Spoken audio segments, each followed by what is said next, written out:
விஜய் அவர்களுக்கு பயம் வந்துருச்சு. ஒருவேளை இந்த கூட்டம் வாக்கா மாறாதோ அப்படிங்கிற ஒரு பயம் வந்து மக்கள்கிட்டயே டைரக்ட்டா கன்ஃபார்ம் பண்ணிக்கிட்டாரோ? இல்ல ஆக்சுவலி விஜய் சார்ட்ட நான் வியக்கிற ஒரு விஷயம், நம்ம பேசக்கூடிய ஒரு ஒரு சின்ன சின்ன யூடியூப் சேனல்லேருந்து, மீடியாலேருந்து பெரிய பெரிய தலைவர்கள் சொல்லக்கூடிய கருத்துக்கள், எதிர்வினைகள் எல்லாத்தையுமே வந்து நோட் பண்ணி, அவர் பேசக்கூடிய இடத்துல அது எல்லாத்துக்கும் ஒருமித்தமா பதில் சொல்லிடுறாரு. எந்த இடத்துலயுமே வந்து அத கடந்து போல. அவர் வந்து அந்த பிரஸ் மீட் குடுக்கல, பிரஸ் பீப்பிள்ஸ் பார்க்கலன்ற ஒரு குற்றச்சாட்ட வச்சாலும், அந்த பதில்கள் எல்லாமே வந்து அவர் மக்கள் மன்றத்தில, மக்கள் மத்தியில சொல்லிக்கிட்டே இருக்கிறாரு. அப்படி ஒரு பதில் தான் இதுவும்.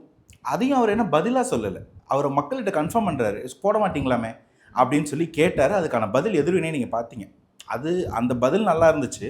ஆனா, அத நம்ம இன்னும் கொஞ்சம் டீப்பா டீகோட் பண்ண வேண்டிய ஒரு தேவை இருக்கு.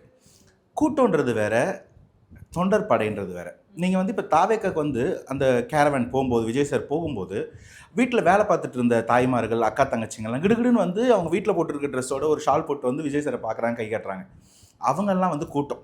அவங்க வந்து விஜய் சாரை ரசிக்கிறதுக்கோ, இல்ல திரையில பார்த்த ஒருத்தர் நேர்ல வராருன்ற அவங்கள கொண்டாட்டத்துக்காக வராங்க. ஆனா, காலையில இருந்தே ப்ராப்பரா ஒரு அரசியல்வாதி மாரி ட்ரெஸ் பண்ணி, அந்த கட்சி கொடியோட, பதாகைகளோட, கொடியோட, குழந்தைகளுக்கு அந்த கொடிய குழந்தைகள அழைச்சிட்டு வரணும்னு சொன்னாலும், அந்த கொடிய வந்து ட்ரெஸ்ஸா போட்டு, ஒரு கொண்டாட்டமா வந்து நிக்கக்கூடியவங்க யாரும் வெறும் கொண்டாட்டத்துக்கு வந்தவங்க இல்ல. அவங்க அரசியல் புரிதலோட, அரசியல் வயப்பட்ட தொண்டர்கள்.